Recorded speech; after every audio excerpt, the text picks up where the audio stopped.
Görünmez ama sadece sizin hissettiğiniz bir duvar var. 7. sınıftan sonra bir sene okulu bırakıp tenisçi olmaya çalıştım. Belki spor yaparsa biraz normalleşir diye düşündüler. O nedenle 5 yaşında başladım. Biraz yola yakın düştüm. Kaykay otobüsün altında kırıldı. Ben de yakınlaştım. Hakikate yaklaşırsanız bence o kadar yükselişi hissediyorsunuz. Muhteşem hissettirir ama bitene kadar da bitmez. Hani böyle güzelleri getireceğim dedi. Sana tost ısmarlayacağım dedi. Merhaba, Corendon Spor Talks'a hoş geldiniz. Bu yeni bölümde 3 harika konuğum var. TikTok Türkiye, Orta ve Güney Asya küresel iş çözümleri lideri Barış Aldanmaz.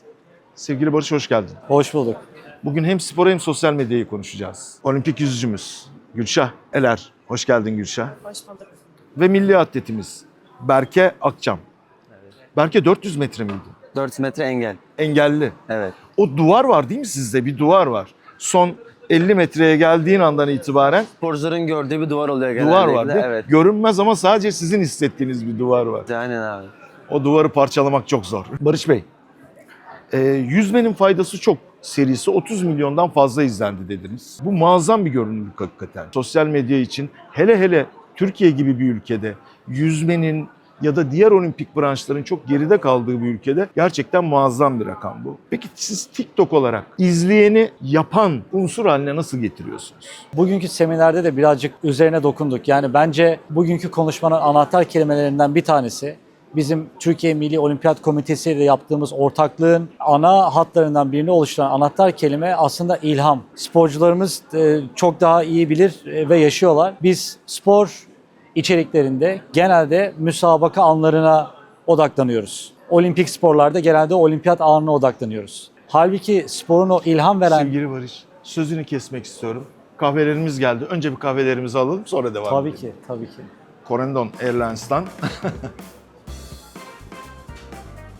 Teşekkür ederiz. Teşekkür ederim. Evet, Ee, izleyeni nasıl sporcu yapıyoruz? Asıl sporun o ilham veren tarafı sporcunun ve takımların o yaşadığı hikayede. Yani o müsabakaya hazırlandığı bütün süreç, hatta belki de bütün hayat hikayesi. Kazanması spor müsabakadan sonra ya da erdemli bir şekilde kaybetmeyi bilmesi. TikTok'taki içeriklere bakarsanız spor kategorisinde de bu böyle. Diğer bütün kategorilerde de doğallık ön plana çıkıyor. İzlenen içeriklerin ortak özelliğine baktığınız zaman yine bütün kategorilerde içerik ne kadar doğal ve içtense o kadar fazla izleniyor. Dolayısıyla sorunuza cevap, bizce harekete geçiren şey aslında oradaki ilham. Mesela şöyle düşünelim, bir sporcunun bir müsabakaya hazırlandığı hikayeyi baştan sona takip ettiniz, onun yaşadığı zorlukları takip ettiniz ve ona rağmen azmiyle müsabakaya girip kazansın ya da kaybetsin fark etmez, onu birlikte yaşadınız.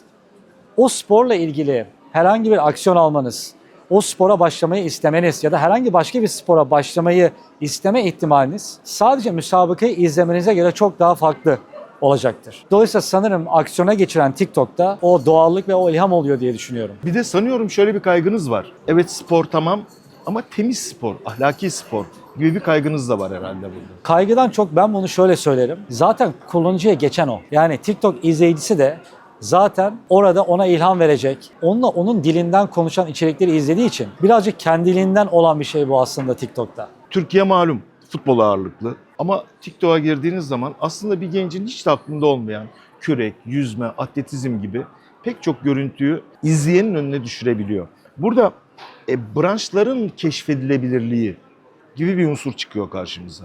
Ki herhalde bizim en büyük eksiğimiz de o olimpik insan. Bu olimpik insana dokunabilme, olimpik insan yaratabilme ya da sporcu yaratabilme. Burada TikTok'un rolü nedir? TikTok'ta içerik tüketiminin ya da dağıtımının nasıl yapıldığına bakarsanız aslında temel çıkış noktası algoritması. Algoritma nasıl çalışıyor? Aslında sizin ilgi alanlarınızı anlıyor ve ona göre size ilgili olabileceğinizi düşündüğü içerikleri paylaşıyor. Dolayısıyla bu ne demek?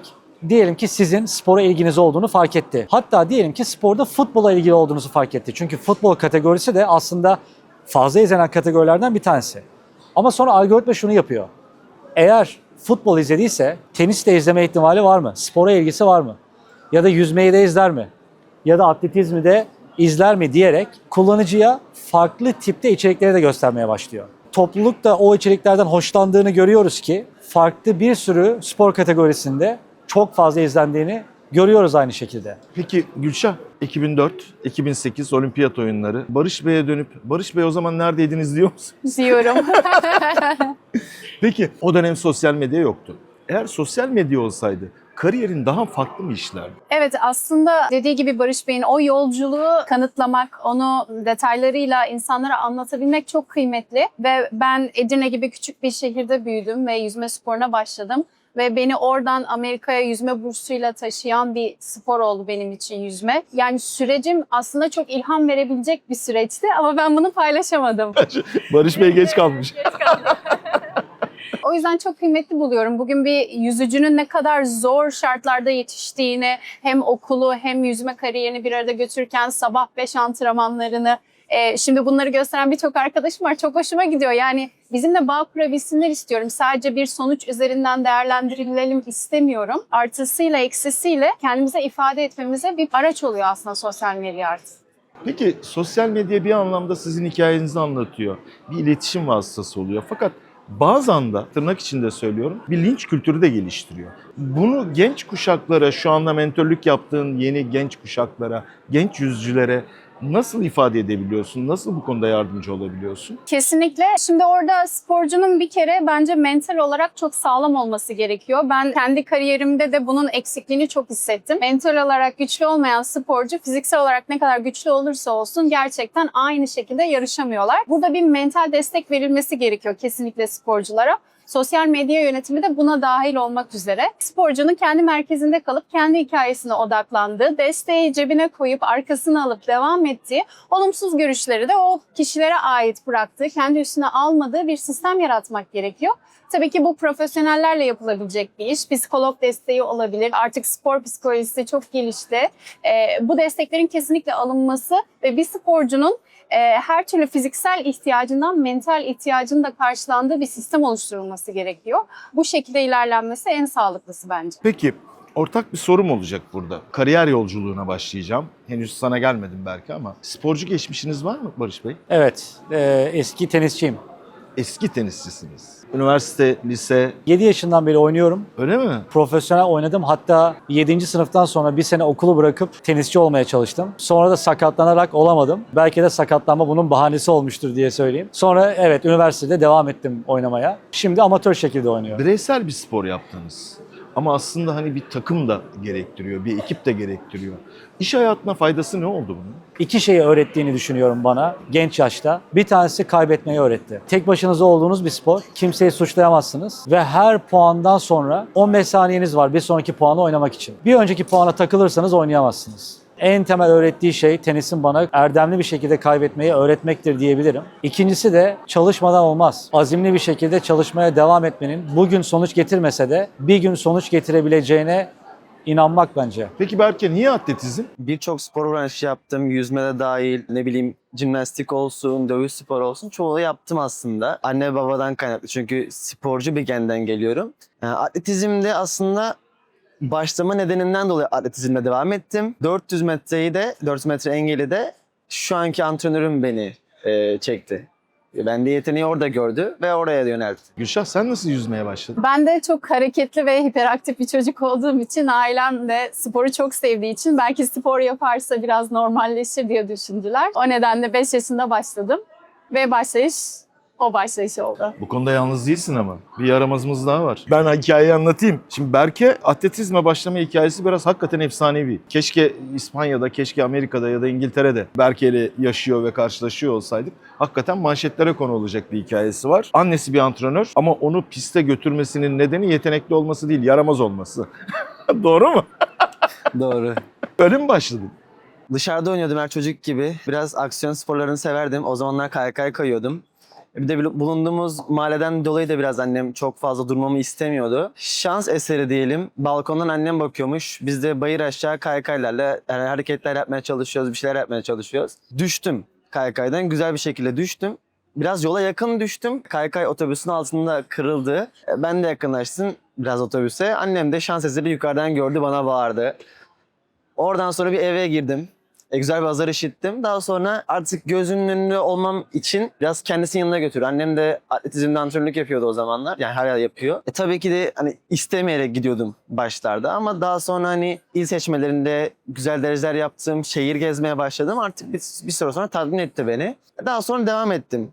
Yani isteye isteye. Tabii bir zamandan sonra anneme çalışıyordum. Biraz da anne yüreği var. Hani ben yorulunca annem beni hani kenara çekiyordu veyahut da ben gelmek istemiyorum. Bugün biraz dışarıda oynayayım diyordum. Tamam diyordu, gelmiyordum. Daha sonra şu anki antrenörüm Abdurrahman Hoca beni annemle konuştu, benimle konuştu. Dedi işte seni hani böyle böyle güzel yerlere getireceğim dedi. Sana tost ısmarlayacağım dedi. Seni şöyle maça götüreceğim dedi. Ben dedim tamam hani gidelim o zaman. Annemin de onayını aldım tabii ki de. Abdurrahman hocamla başladım. Daha sonra atletizmin içine de bütün branşları yapmış insanım. Mesafeyi yaptım, atlamayı yaptım. Hocam işte bütün branşları denettirdi. 400'de beni daha elverişli buldu. Daha sonra 400'e yöneltti. Sonra 400 engele yöneldim. Bu 400 engelin içine tabii ritim de girdiği için hani daha bir odaklı oldum. Daha bir dikkatli olmaya başladım. Böyle böyle buralara kadar geldik. Şimdi hedef ne? Şimdiki hedef abi yani her sporcunun tabii ki de olimpiyata gitme hayali vardır. Ben onu başardım. Benim hayalim de hedefim oldu artık. Yarı finale kadar çıktım. Bir dahaki hedefim de tabii ki de olimpiyatta madalya almak. Eminim ki doğru çalışmayla, doğru disiplinde bunun elde edeceğimi düşünüyorum. Umarım olimpiyatta madalya almak. 400 metre engellide efsanen kim? Efsanem Türk sporcusu olarak Rasmanik Opolyo'yu derim. Çünkü bize zamanında hani 400 engelin daha çıraktık yani biz küçüktük. Onu örnek alıyorduk. Daha sonra beraber ortamlara gelmeye başladık. Onun mütevaziliği, sporu olan özellikle disiplini yani gerçekten çok fazla disiplinliydi. Yatması kalkması tamamıyla spora bağdaşmış. Kesinlikle onu örnek alırım yani. Gülşah senin bir idolün var mıydı yüzmede? Tabii biz Phelps'in zamanında yüzdük. Onunla yüzebilmiş olmak, hatta onun o 8 altın madalyayı kazandığı olimpiyatta olmak inanılmaz bir tecrübeydi onu izlemek. Tarihe tanıklık ettik adeta. Tabii ondan önce Avustralya ekolleri vardı, Torp vardı. Onu da dünya gözüyle aynı havuzda yüzdük. Ve ondan önce de Popov vardı, Rus yüzücü. 2004 olimpiyatlarında aynı havuzda yüzdüm. Hatta böyle soğuma havuzunda yüzerken Popov suyun altına indi. Bana yol verdi. Ben böyle Popov bana yol verdi. İdollerimle çok karşılaştım. Kadın idollerimiz de Hollandalılardı o zaman. Sprintler, Inge de Bruyne'ler. Yüzmede çok ekolümüz vardı. Var. Evet. Ya Torp'la nasıl yarışırsınız? 47 numara ayakları var. Palet gibi. Evet, moyasını Biliyorsun, patlatmıştı değil mi? yarıştan önce artık sırtı sığmadığı Ya için. gerçekten olağanüstü. İnanılmaz, Yani muhteşem inanılmaz bir insanlar. fizik. O biraz önce anlattığım bir hikaye vardı. 2012 Londra Olimpiyatlarında işte kadın yüzücü, Çinli bir kadın yüzücü böyle 400 metreyi uzun mesafe yüzüyordu ama 400 metreyi bir erkekten daha hızlı yüzdüğü için ilk 400 metreyi doping iddiaları falan gündeme geldi. O zaman Sebastian Coe, ünlü İngiliz atlet, Londra Olimpiyat Oyunları'nın başındaydı, komitesinin başkanıydı. Ona sordular, dediler ki ya hani doping mi, ne yaptı, ne oluyor diye. Sebastian Coe tam bir sporcu gibi yanıt verdi. Dedi ki ben bir insanın spor sahalarında hala mucizeler yaratabileceğine inanmak istiyorum demişti. Gerçekten spor sahalarında ve siz iş hayatında mucizeler yaratıyorsunuz. Şimdi bu bir yolculuk tabii. Correndo'nun uçağıyla bir yolculuk. Bu yolculukta tabii her yolculukta olduğu gibi bir yükseliş, bir iniş, bir türbülans sorularımız var. Şimdi 3 başarılı profil birlikteyiz. Kariyer yolculuğunuzda Barış Bey sizden başlamak istiyorum. İş hayatınızda.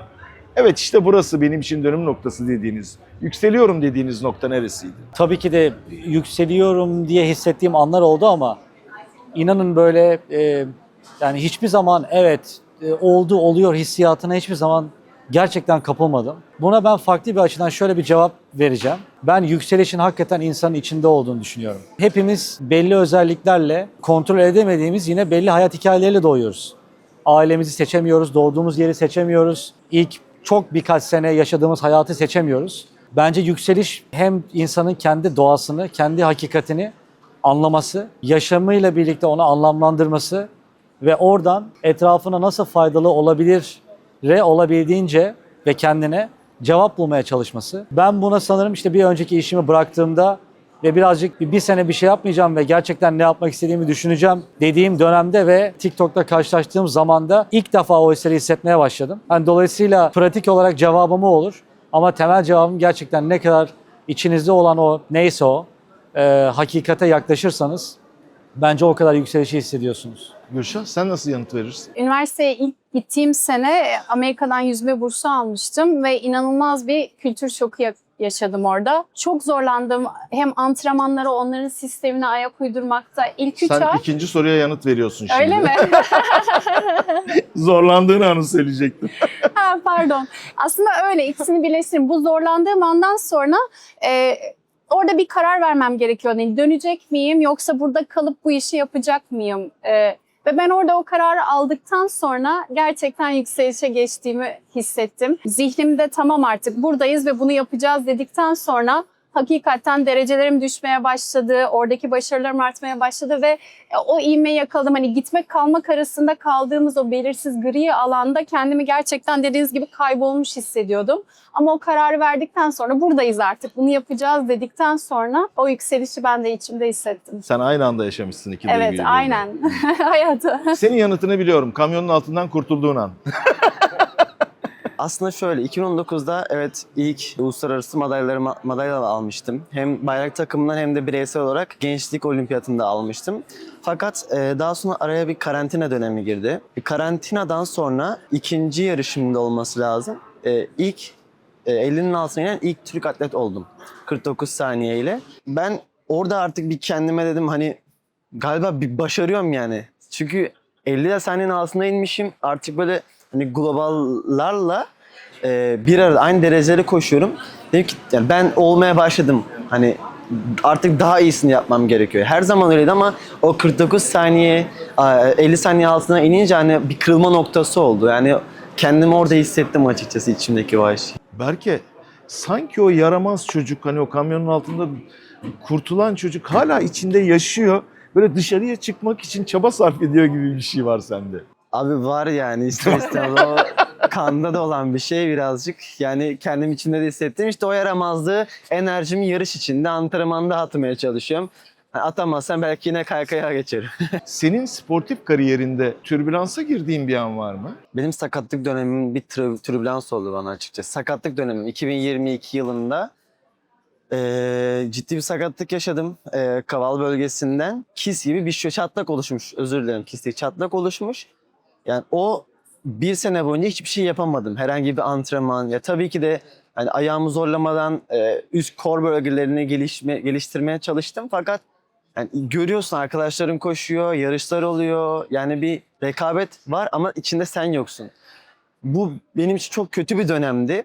Bir de bunun geri dönüşü olacaktı. Hani tamam iyileşme etabını atlattık. Bir de geri dönüş kısmı olacaktı. O geri dönüş kısmı biraz beni çok zorladı. Hani hem tekrar sakatlık tekrar edebilecek mi yoksa ne bileyim hani gerçekten daha iyi bir şekilde dönecek miyim? Yani bir ikilemde kaldım. Çok şükür atlattık. Çok da güzel döndük ama o dönem benim için çok büyük bir dönemdi ya. Peki, şimdi az önce sözünü etmiştim. Barış Bey, 9 engeli geçtikten sonra tam dönerken o 10. engele geldiklerinde artık atletlerin adımı atacak, o engeli geçecek son güçleri kalır. Onu geçtikten sonra da o son bir hamleyle o kalan mesafeyi kat etmek için önlerinde sanki o görünmez duvar oluşur. Geçemezler onu bir türlü. Bir şey iter, geriye doğru iter onları son bir hamleyle. Yüzmede böyle bir şey var mı? Var. Özellikle benim branşım 200 kelebek. 200 metre kelebeğin aynı şekilde son 10 metresi bitmez. Bitmez. Bitti mi de muhteşem hissettirir ama bitene kadar da bitmez. Son soruma gelmek istiyorum. Şimdi uçuş kartı sorumuz bu Corendon Airlines'ın uçuş noktalarından birkaç destinasyon sunacağım size. Bakalım benim destinasyonumu seçecek misiniz? Kemer, Bodrum, İzmir. Hangisine gitmek istersiniz? Bodrum. Bodrum. Kemer. Hangisi? Kemer. Siz İstanbul'da kalacaksınız. Hepsini seçebiliyor muyuz diye soracağım ben. İzmir'i isterim herhalde. İzmir Evet. istersiniz. Peki, Rodos, Amsterdam ve Kanarya Adaları. Kanarya Adaları. Evet. Kanarya Adaları. Amsterdam galiba ya. O yaramaz ruhun çıkacak ortaya senin belli. Ben çok teşekkür ediyorum. TikTok'a çok teşekkür ediyorum. Barış Bey size çok teşekkür ediyorum. Hem oturumunuz çok keyifliydi hem sohbetiniz de çok keyifli. Gülşah, inşallah senden daha yeni yıldızlar bekliyoruz. Senden de 45 saniye bekliyoruz belki. Çok teşekkür ediyorum. Haftaya görüşmek üzere.